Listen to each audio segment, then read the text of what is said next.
This video was brought to you by Elbilmek, ABRP, Stormberg, Kempower and Bilkomponenter. Yo, what's up? Today we're going to do a little static review of the Skoda Elroq. This is like an Ioniq little brother. So you can recognize it, right? It looks kind of similar to Ioniq, but it's just smaller. And yeah, I can show you here. There's a presentation here. Just a quick view. Well, it's in Viking language, but 1884 wide, and then yeah, around 4.5 meters long, 2.765 millimeter wheelbase. So yeah, but let's take a look at the car.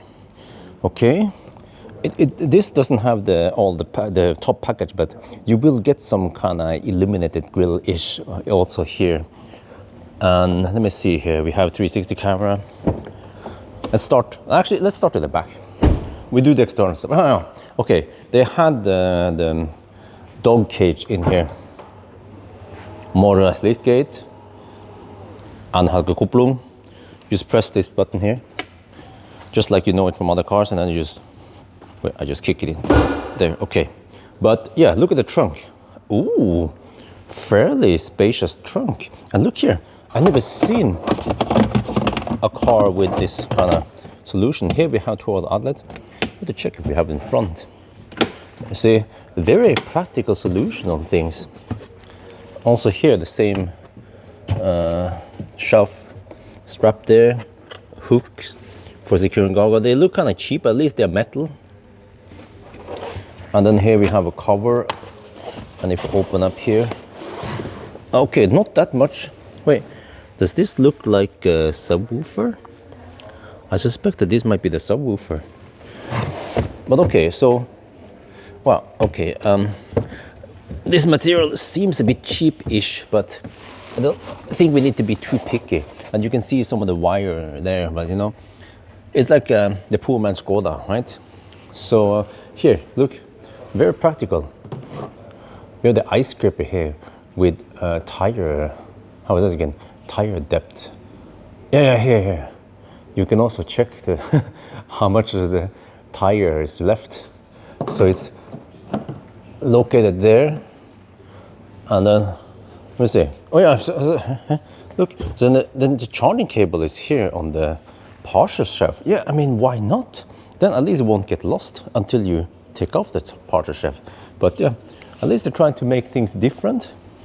I wonder, you know, based on my Ninja experience with banana boxes, how many banana boxes do I think fit here? Well, first of all, I had to check if we can recline the back seat. Do they have 2-click steps? Oh, it's just one level. Okay, one level. So, based on the butt feeling, I'd say at least 6. I'm thinking 7 or 8. Yeah, okay, we'll see. All right, eventually we have to check. Now I'm leaning more towards 7. Okay, but we have to measure it eventually. All right, here, back seat. All right,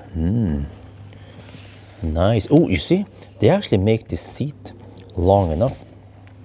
And then here. Oh, we have that shelf in the middle also.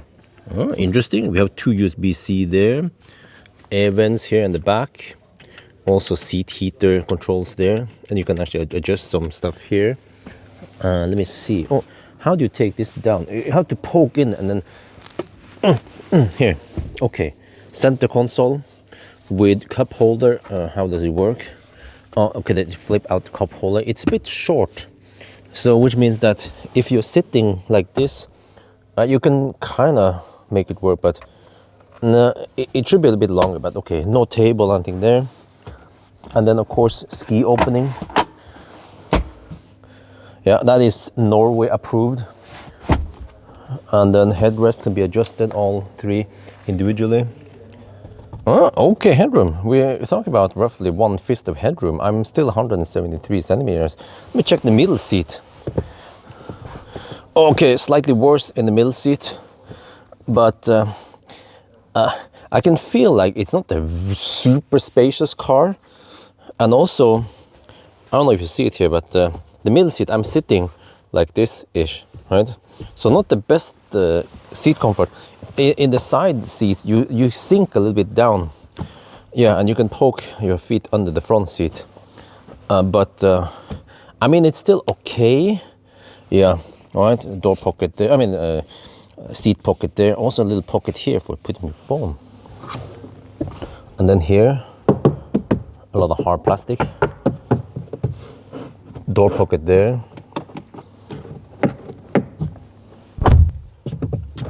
Okay sound, huh? We can adjust this. You can hang your clothes there, more there. We have hooks on all 4 doors. Lights are here, and you can probably just turn them on and off there. And in the front seat, yeah, we have these stuff, as you know it. Also, ooh, massage. Well, I can feel the massage, but it's like, is that cat massage? Huh? Are you in yet? Are you in yet? Okay, this is far away from a Chinese massage, but at least it helps you relieve some pressure points. So at least we have massage here. Canton speakers, manual adjustment here for mirror and some, yeah, let me check. Oh wait, I had to. Oh, double glazed windows there, right? What about in the back? Okay, that's regular, yeah. So acoustic glass in the front, wow, not too shabby. And then there's just regular stuff. Yeah, at least we have light there. Same on this side. Wait, let me check something. I don't know if it matters, but okay, it does not extend. Yeah. And then, yeah, this is what you know Skoda, right? We actually have physical buttons. I like it. Not that haptic crap you get in Mercedes or some of the other cars nowadays I test. And we have, oh yeah, cruise control stock.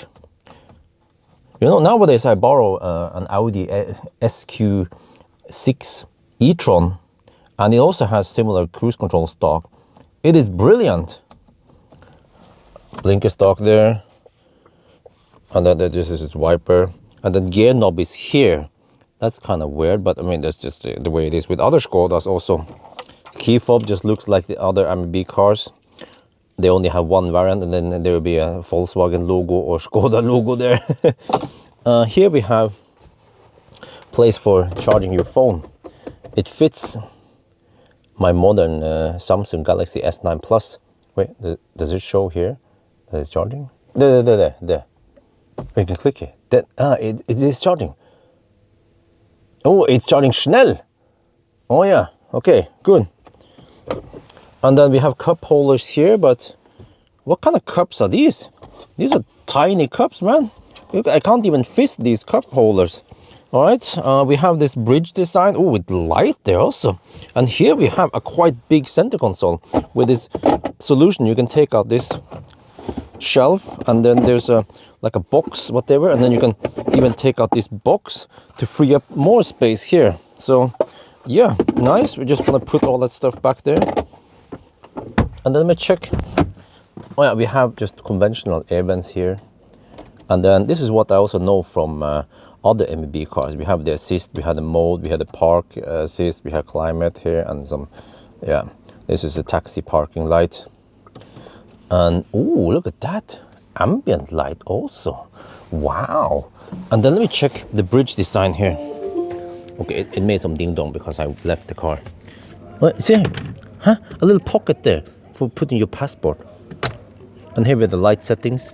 But here, this place here, I mean, it is a bit impractical to access it. Okay, there's no USB, there's no 12-volt outlet here. It's just a thing, but at least it has some dividers so that it doesn't slide around. So that's good. Headroom in the back, yeah, 1.5 fist, pretty good for a small car. Oh, big door pocket, I like it. And then some hard, some soft materials. Same here.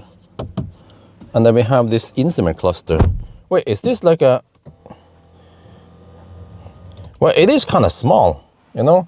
My head will be roughly here, right? So then you see how small the instrument cluster is. Everything there is quite small. Yeah, and then we have screen here, and also the screen here seems to be dead center, or I mean like 90 degree. It's not slightly tilted towards me like in the ID7. So, but it's okay, it's not that big. Wait, do we have illuminated stuff here? What, is this just one big ass volume slider? Yes, it is. Okay, and then just conventional opening here for the gloves. Man, I just lifted up the panzer. It is freaking heavy. Must be some German steel here or something. But no frunk. But you know what? They made the nose quite short, which is good because that means more space in the back. So, oh, okay. But oh, look at this. Some stabilizer rod here also, huh? For better handling, for better stiffness, yeah. And then this looks like, I don't know, okay, whatever, but they seem to have made things quite compact in the front, and then quite easy to also fill the washer fluid here. And then, let me see, nozzles are located there and there. Do we have a headlight washer? No. Where's the radar located? Huh? What? Yeah, that's the radar, right? Maybe, I don't know where it is, but here is a camera there. And from the outside, you can hear the door closing. So, oh, I forgot to mention, we have umbrella holder here, and also for the passenger. Huh? Nice. And that door closing sound. Huh? I like it. It doesn't sound too cheap. This one is, the back has a different sound than the front. The back looks like this. Wow, huh? Huh. Why do I feel like we're looking at a Subaru? Or maybe it's just me. But, well, interesting back. So it's a fairly compact car. Yeah. But still, despite the compact size, external size, it seems like it's quite, or fairly spacious inside at least. But there you guys have it. Skoda Elroq. Yeah, I can't wait to test it. It comes with various battery sizes and all-wheel drive and all that, but this video is mainly about the interior. And I have to say, for, yeah, like I said, you know, for a compact car, it seems to be good. I need to eventually measure everything and also do the balloon block test. But, you know, I know cars that also has similar external size that has way worse space internally. I don't remember if it was some Japanese or some German car. But here, because this is based on an MEB platform and has a relatively short nose, then it should be pretty good. So yeah, if you don't need a big car like an Ioniq, then maybe you can go for Elroq. So that's gonna be it for now. Hope you guys enjoyed this video. As always, thank you for watching and talk to you later.